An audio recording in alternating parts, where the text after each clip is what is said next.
It is my honor and privilege to come before you. And it's the grace of God that I can stand in the midst of so many people.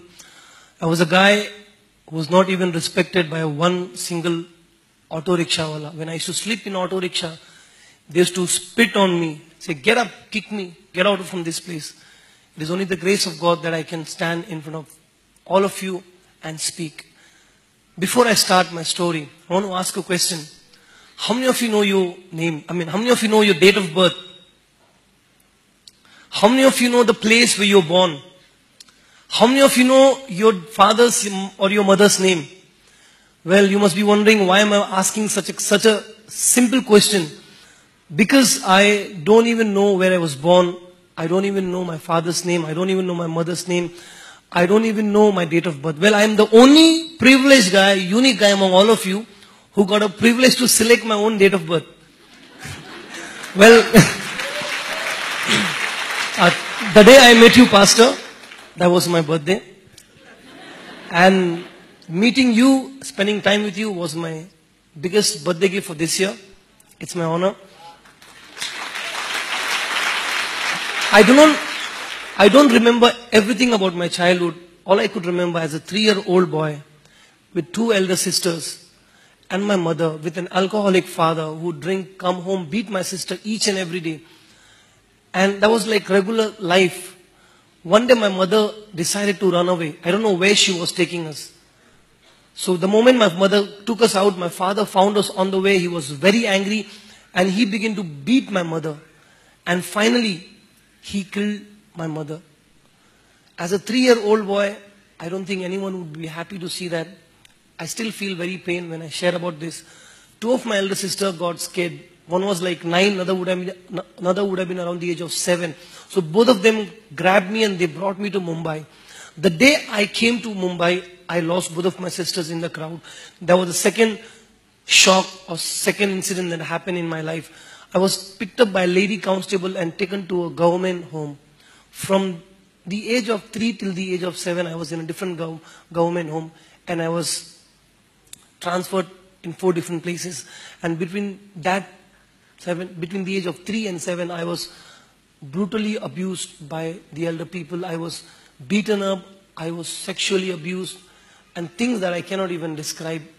I believe at that age, when the child is supposed to be playing with his toys, with his mom, I was struggling in my life. That brought a lot of hatred in my life. And I began to hate people. I began to get angry. I became a very short-tempered man. At the age of 7, I ran away from that place. And I came to a place called Bandra in Mumbai. The day I came to this place called Bandra in Mumbai, I began to search for job in all over places. And people thought, as a 7-year-old boy, I'm just making fun. Just trying to, so they did not give me any job. So finally, I decided to work with one sugarcane juice shop where I used to wash glasses, So one fine day, this is the same exact shop where I used to wash glasses. They fired me from the job. And I came to the station, I met some guys, and I began to meet with them, and they used to hang out with us the whole night. And next day, they all would go back home, and I would not have any place to go. So I was compelled by the situation around me. I was forced by the circumstance around me to do the things which I wouldn't want anybody to do. I began to beg at traffic signal. I used to have one t-shirt and one pant. I used to take off my t-shirt, sweep the train, and beg in the train. That became my life. Many a time, I'm not exaggerating at all, many a time I would not even get one single meal a day. I used to wait outside the restaurant for the people to throw the remaining food at night so that I can search something and eat. But that's not enough. There used to be 4 or 5 dogs already waiting there. You came to steal my bread. I used to fight with dogs and grab food from dogs' mouth and I ate. Well, let me ask one more question. How often do you take bath? Someone said once in a month here. Well, I used to take bath once in a 6 month, sometime once in a 8 month. How often do you change your dress? I'm sure sisters would like to have 4 or 5 dresses every day. Well, I used to change the whole wardrobe collection that I used to have was 1 t-shirt, 1 pant, that's it. After 6 months, I'll go pick up 5 rupee pant and 5 rupee shirt I'll wear, that's it. That was my life. My body used to smell. No one would ever want to come closer to me. Being a Muslim guy, I went to the mosque, tried worshipping Allah from the bottom of my heart, thinking that Allah will give me love, Allah will save me. But I was wrong. I don't want to worship any other God just because I'm a Muslim. No, I wanted to see, I was looking for the truth that this God has to save me, but I was wrong. Allah did not save me. I left going to the mosque. I went to the temple and I began to worship all kinds of God. I used to do Aarti, Puja, Bhakti. I know all the prayers. One fine day that did not work me. I left going to the temple. Someone said, whatever you believe in, there is God. If you believe that there is God in this tree, then there is God in the tree. I said, okay. I picked up a stone. I said, I believe in this stone. I made a temple for the stone beside the traffic signal where I used to beg. And I began to worship that stone every day, thinking something will happen, put flour and everything. Hardly I used to have money to eat. Somehow I used to buy the flour and put for that stone.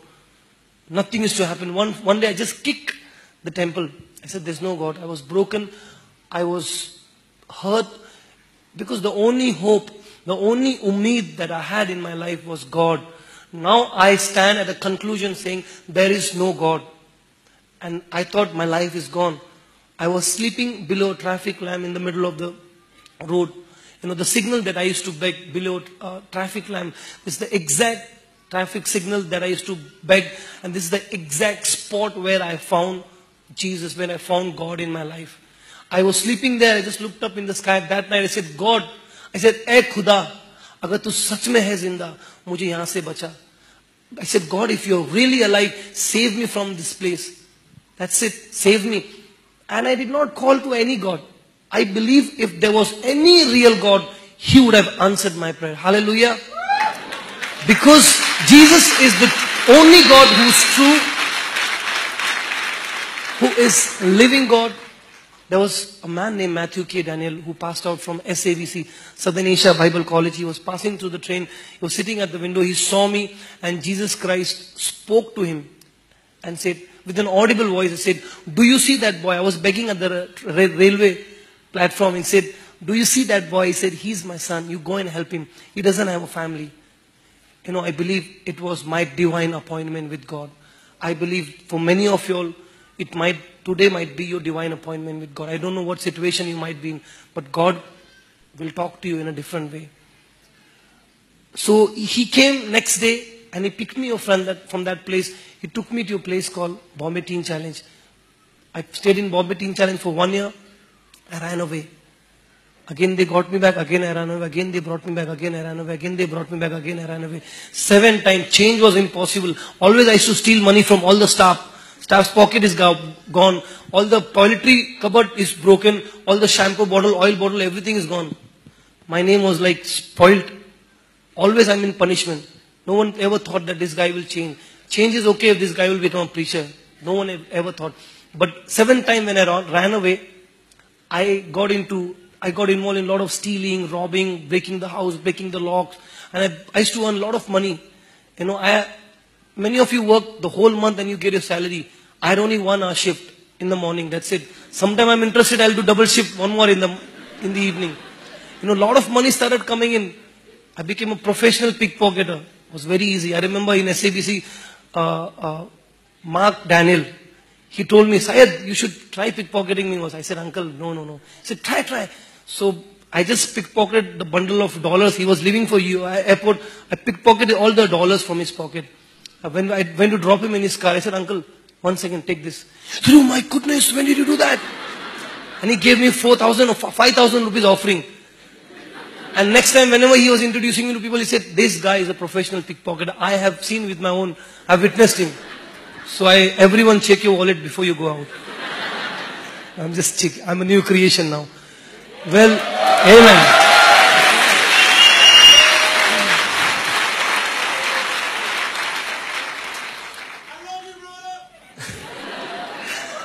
Well, there were a lot of cases on me. I used to carry 4 blades in my mouth to fight with people. I was never afraid of anyone. Someone even tried killing me. I have a lot of scars on my body all over. Some of my friends say, you don't have second-hand body, third, and you have fourth, fifth-hand body. Because all my body have a lot of scars. But God protected me every time when someone tried killing me. Because one day God knew that he is going to use me. Well, I got caught. I went to, many a time what used to happen, I used to give bribe to police. A lot of money, so I give bribe, and after some time I'll pickpocket that money from them also. You cannot imagine how naughty I was. Well, I was sentenced in prison for 3 years. I came out of prison. I got one more chance to go back to Bombay Teen Challenge. 7 is a number of complete. So I ran away 7 times. And 7 times I completed my everything and then came back to Bombay Teen Challenge in the year 2003. In the year 2004, something marvelous, something amazing, something spectacular happened in my life that changed the course of my history, that changed my life forever and ever.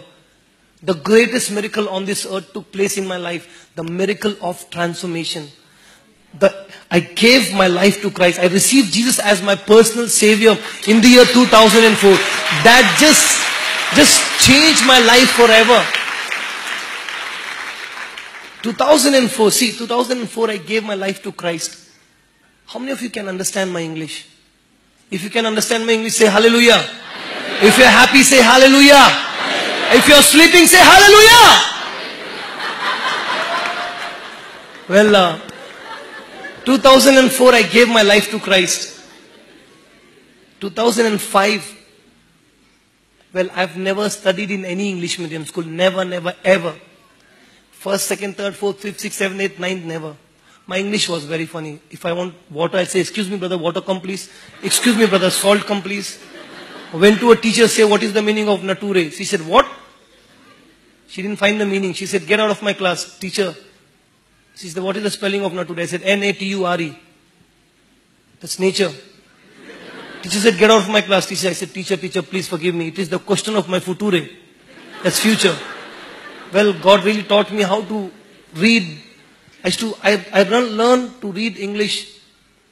I used to read Hindi Bible and English Bible. I'll read the same chapter in English, same chapter in Hindi. God taught me. 2004, I gave my life to Christ. 2005, I completed my 10th standard without going to any English medium school. 2007, I finished my 12th standard. 2010, I graduated from Southern Asia Bible College right here in Bangalore. My life is filled with gratitude for God and for the people of God. I began to learn guitar. I always had a desire. And I remember in 2004, even before coming to SABC 10 years back, Pastor Johnson Verghese came to Bombay. And at the end of his message, he said, how many of you want to give your life to Christ? Come, I want to pray. And Pastor came and laid his heavy hand filled with anointing, and I received, and he prophesied over me. I see millions of people, thousands of people. God has been using you. I had no idea what was it. And that's exactly what I'm doing today. Hallelujah. God has taken this boy who never used to have 2 rupees